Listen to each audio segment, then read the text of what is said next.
Hare Krishna. My name is Chaitanya Pramadas. I'm from Nigeria, West Africa. Okay. 30 years ago, when I was at the age of 22, a friend brought Srila Prabhupada's books.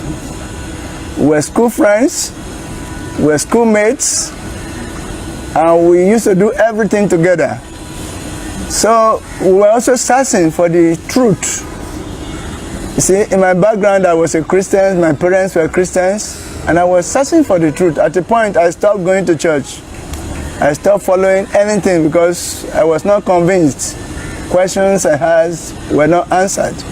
So when my friend brought Srila Prabhupada's books, we studied it together, and I saw that the same questions I asked to Christian pastors were all answered very convincingly, so that I realized that this is the truth. Questions like reincarnation, karma, why there is inequalities in life, and things like that. And Srila Prabhupada answered all these questions very, very clinically in his books. So I studied Chant and Be Happy, Science of Self-Realization, then a lot of quotations from Bhagavad Gita. I started reading the Gita. So I became fully convinced. So one day we decided to go to the temple. And I traveled a distance of like 2 hours by car to the temple. And that was my first time of seeing temple physically and seeing devotees physically. And that was the last day of my material life. I stayed in the temple, I lived in the temple until 20 years before I went back to my parents and to visit them and to let them know that 20 good years before I ever visited my home. So this is a knowledge, this knowledge is actually spiritual, it is universal. It is the knowledge of the soul and the soul's relationship with the Supreme. It is a non-sectarian, philosophy. The knowledge is not for a particular set of people. It is knowledge of the soul and its relationship with God. So this is universal knowledge, and we come to know of it as Sanatan Dharma. Sanatan Dharma is the Dharma of the soul, and that Dharma of the soul is service to God. On that platform, there is only one God, one religion which is service to God, and one mantra which is the Maha Mantra, the chanting of the holy names of God. And there is only one language, the language of the heart, and that is the language of love. And in Krishna consciousness, I come to realize that this is being practiced. There is love in action, and naturally I got drawn into it, and I couldn't go back, because going back is like, somebody who has vomited and going back to eat his vomit. Because material life compared to this Krishna consciousness life is like heaven and hell difference. You see,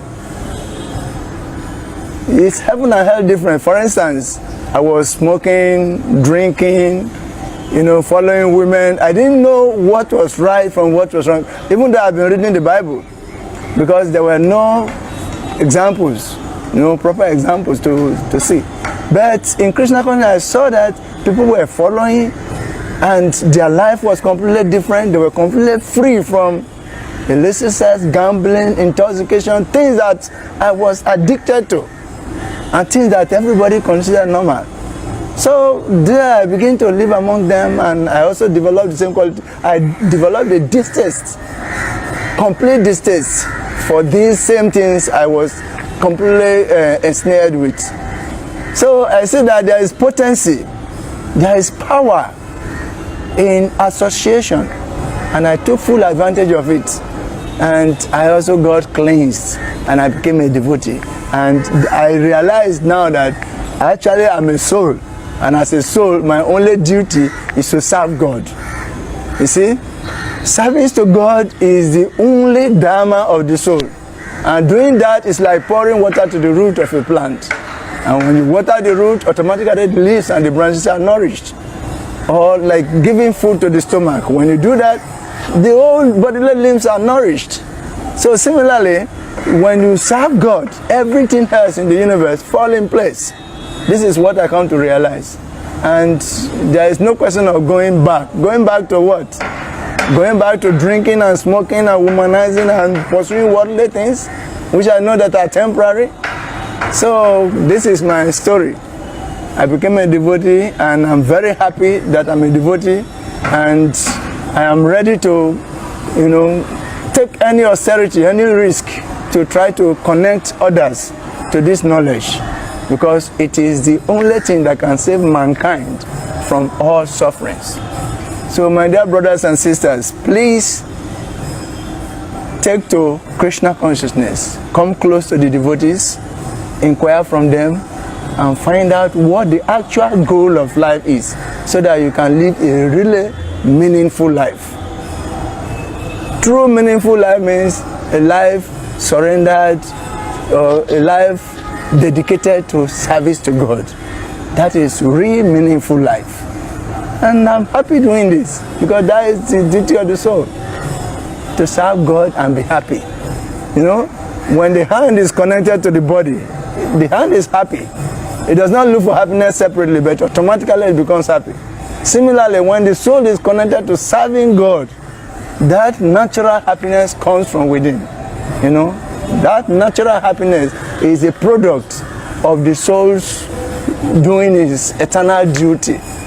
It's the natural product of the soul's service to God. So service to God is the only religion. There is no other religion, just one religion, service to God. And there is only one language, the language of the heart, and that is the language of love. And there is only one mantra, the chanting of the holy names of God. So thank you very much.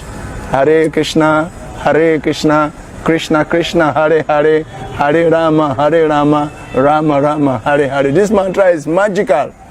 When I came across it in the books for the first time, I memorized it instantly, and I chanted for 30 minutes.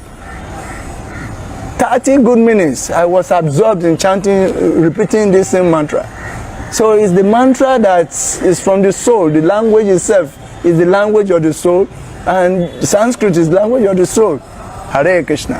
Let us chant again together. Hare Krishna, Krishna Krishna, Hare Hare, Hare Rama, Rama Rama, Hare Hare. Chant and be happy. Hare Bo.